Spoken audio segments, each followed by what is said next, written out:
Yo guys, welcome back to another video. So in this video, we'll learn how to repeat actions automatically using loops. Writing the same line many times is inefficient. Loops solve this problem.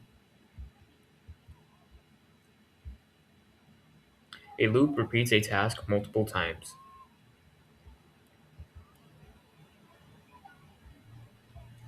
A for loop repeats a task a specific number of times.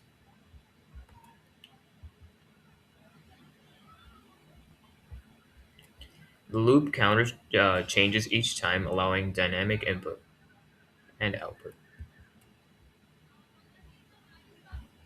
You can loop through lists to process multiple items. A while loop repeats as long as a condition is true. Be careful with loops to avoid running forever.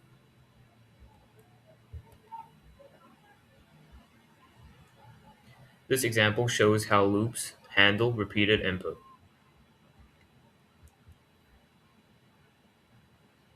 This program, for example, creates a countdown using a loop. Now, I want you to pause the video and practice creating your own loops. For example, try building a guessing game using loops.